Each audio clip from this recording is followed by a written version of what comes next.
सबसे पहला सवाल कि वो क्या बदलाव थे जिनकी वजह से हमें लगने लगा कि कुछ छिपाया जा रहा है। तो बदलाव पहले आपको बताते हैं, उसके बाद आगे खबर बताएं। और टीवी चैनल्स और अखबार जो है वो अलग तरीके से बात कर रहे थे। 9 मई 2025 को ऑपरेशन सिंदूर के तहत जब हमने पाकिस्तान के 11 बड़े हवाई अड्डों को नष्ट किया, हमला किया, नुकसान पहुंचाया, तो सारे टीवी चैनल्स पर खबर अलग थी। टीवी चैनल्स का जोश जो था अलग था। इस घटना को ऐतिहासिक बताया जा रहा था। हमारे ब्रह्मोस का जिक्र करके तारीफ की जा रही थी और इंडिया में जोश एक्चुअली बहुत हाई था। उसी बीच में खबर आई कि पाकिस्तान में किराना हिल्स सरगोथा के पास भी इंडियन आर्मी ने हमला किया है। इंडिया की मिसाइल्स जो है वहां गई है ब्रह्मोस, और ये वो इलाका है जिसको ये माना जाता है कि पाकिस्तान यहां अपने परमाणु हथियार रखता है।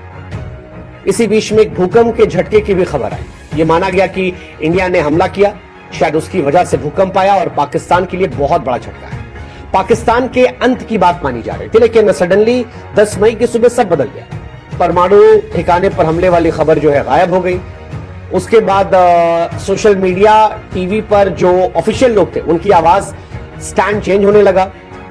Even people like Omar Abdullah जो स्ट्रांग स्टैंड ले रहे थे, उनके ट्वीट्स भी सॉफ्ट होने लगे और यहीं से सवाल उठने लगे कि क्या कुछ छिपाया जा रहा है, क्योंकि भारत के विदेश सचिव विक्रम मिश्री उन्होंने शांति का ऐसे कदम बता दिए, जबकि थोड़े समय पहले वो स्ट्रांग स्टैंड लिए हुए बैठे थे। और कई सारे और भी सिम्टम्स, जैसे मैंने उमर अब्दुल्ला का जिक्र किया कि उनका स्टैंड काफी चेंज था।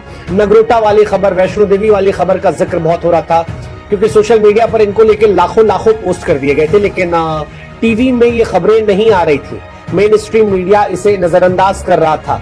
ये सवाल नहीं उठा रहा था कि सीजफायर के बाद भी क्या युद्ध विराम का उल्लंघन किया जा रहा है, जबकि तमाम ऐसे जर्नलिस्ट थे जिन्होंने खुद वीडियोस डाले कि हम ये देखिए रिकॉर्ड कर रहे हैं कि कश्मीर में अभी भी हमला हो रहा है, ड्रोन्स आ रहे हैं। मंत्री जो थे वो खामोश थे, किसी भी मंत्री ने कोई भी ऐसा बड़ा बयान नहीं दिया, जबकि पाकिस्तान को लेकर आमतौर पर लोग वोकल होते हैं। अब क्या सरकार इस विषय पर शांत होना चाह रही थी, कुछ छिपाना चाह रही थी कि हालात और ना बिगड़े? ये बहुत सारी बातें हैं जो इशारा कर रही है कि सरकार और मीडिया कुछ बड़ा छिपा रहे थे।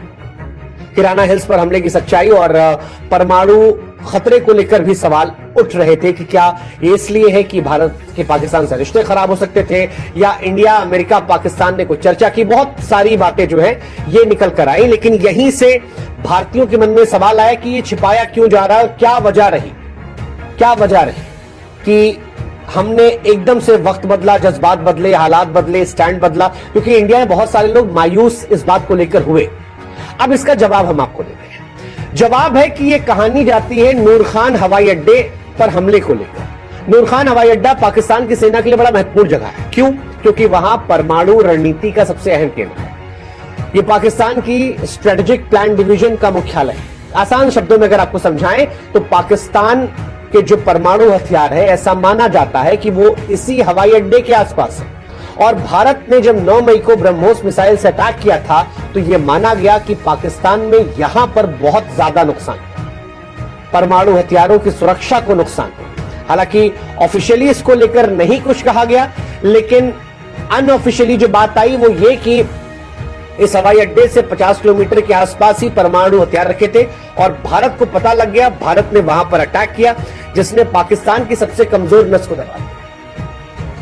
कमजोर नस क्यों कह रहे हैं? क्योंकि पाकिस्तान इंडिया से सीधे वॉर नहीं लड़ सकता। 2, 3, 4 दिन के ऊपर वो नहीं टिक सकता अपने आर्थिक हालात को देखते हुए। पाकिस्तान ने भी अमेरिका से कर्ज लिया है, लेकिन पाकिस्तान भारत को न्यूक्लियर वॉर का डर दिखा सकता है। लेकिन जब भारत ने पाकिस्तान के न्यूक्लियर अड्डों के आसपास हमला कर दिया और एक मैसेज दिया कि हम इतनी हैसियत रखते हैं कि हम तुम्हारे न्यूक्लियर अड्डों को भी तबाह कर देंगे, तो पाकिस्तान के लिए बौखलाने वाला मूवमेंट था। और वो आधी रात को हमने महसूस किया था, जब रात को 3:30 बजे पाकिस्तान के DGISPR प्रेस कॉन्फ्रेंस कर रहे थे, जब पाकिस्तान के न्यूज चैनल्स में लोग कलमा पढ़ रहे थे। उस वक्त उनकी टोन, उनकी भाषा ये बता रही थी कि इंडिया ने कुछ बहुत बड़ा कर दिया है और कुछ ऐसा किया है जो उनकी कमजोर नस को दबा रहा है। उस वक्त ये पता नहीं था क्या है, लेकिन बाद में ये कहानी आई कि किराना हिल्स जो सरगोथा के पास है उसे निशाना बनाया गया। ये पाकिस्तान का बड़ा परमाणु हथियार भंडारण स्थल है और यहीं से बहुत सारे सवाल आ गए। क्या इंडिया ने उनको नष्ट करने की कोशिश की, या ये चेतावनी थी कि हमें पता है, सावधान रहो, या भारत का मकसद उसे नष्ट करना नहीं बल्कि पाकिस्तान को डराना था, एक रणनीतिक दांव था। लेकिन जो कुछ था ये पाकिस्तान को हक्का बक्का कर गया और यही सारे सवाल शुरू हो गए।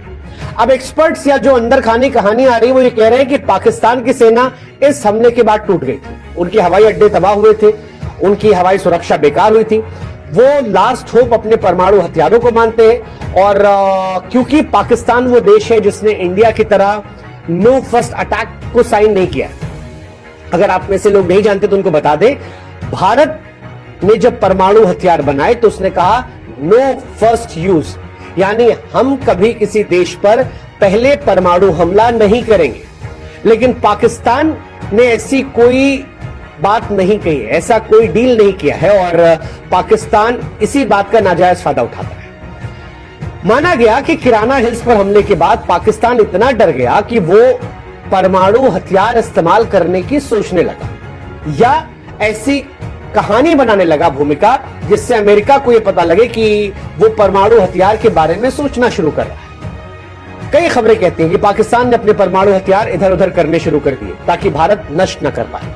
कुछ ने यह कहा कि पाकिस्तान ने परमाणु हथियारों को लेकर एक टेस्ट किया जिसके चलते एक और भूकंप आया था जिससे अमेरिका को पता लगा, अमेरिका ने हलचल को पकड़ा। कहा जाता है कि पाकिस्तान ने एक छोटा सा परमाणु टेस्ट किया था, ये चेतावनी के तौर पर कि अगर इंडिया कंटिन्यू हमला करता रहेगा तो परमाणु हथियारों का वो इस्तेमाल कर देगा। और पाकिस्तान के लिए ये अपने एग्जिस्टेंस की भी लड़ाई है क्योंकि पाकिस्तान फाइनेंशियली खत्म है, वॉर के तौर पर भी वो खत्म है। ऐसे में हम तो डूबेंगे सनम तुमको नहीं डूबेंगे वाली फॉर्मूला हो सकता है। ये सारी कहानी जो शुरू हुई और यहीं से अमेरिका की एंट्री हो गई। इससे पहले अमेरिका जो था वो पिक्चर से पूरी तरह गायब।